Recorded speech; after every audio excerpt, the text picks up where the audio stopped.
Hey everyone, Christopher Peck with Speak into Action Communications. Welcome to part 3 of this series on crowd persuasion, again brought to you by T.S. Eliot's quote, "Business today consists in persuading crowds." Today's focus is a crowd of one. What does persuasion look like in one-to-one situations? The 3 principles we used yesterday for an audience of self, be present, be transparent, be consistent, are the same principles we use when working with an audience of one. And heads up, they're the same principles we'll use tomorrow when we discuss persuading crowds of many. Be present.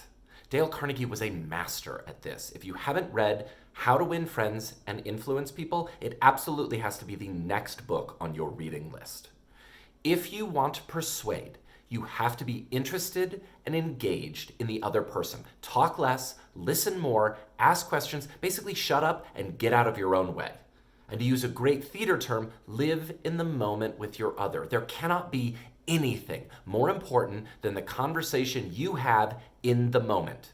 Your other is the most interesting human being in the world. That's the role you play in one-to-one crowd persuasion.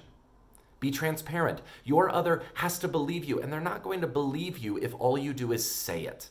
They have to see, feel, and experience your energy and enthusiasm about them. And my 2 favorite ways to do this: 1, create a box that goes from their shoulder to shoulder and the top of the chest to the top of their head.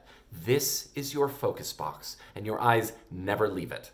Staying in their focus box forces them to stay in yours, which ensures a stronger connection.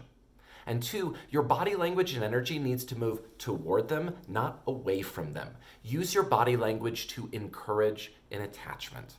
And finally, be consistent. The worst thing we can do to ourselves is undermine growth, confidence, and success by reinventing the wheel every time we engage a different crowd of one. I understand every person is different and requires nuance during interaction, but nuance and inconsistency are not the same thing. So save yourself the trouble and write a script. If you're not great at asking questions, write them down. Your price presentation is a mess. Write it down. You struggle with overcoming objections. Write your responses down. Then take the time to memorize and own those responses. The more comfortable you are in memorization, the easier it will be to adapt the script to fit each different audience. And for those of you who don't memorize well, the first 3 people who respond with the words "memorize better" in the comments section, I'll send you my 10-day process for memorizing scripts. So there it is.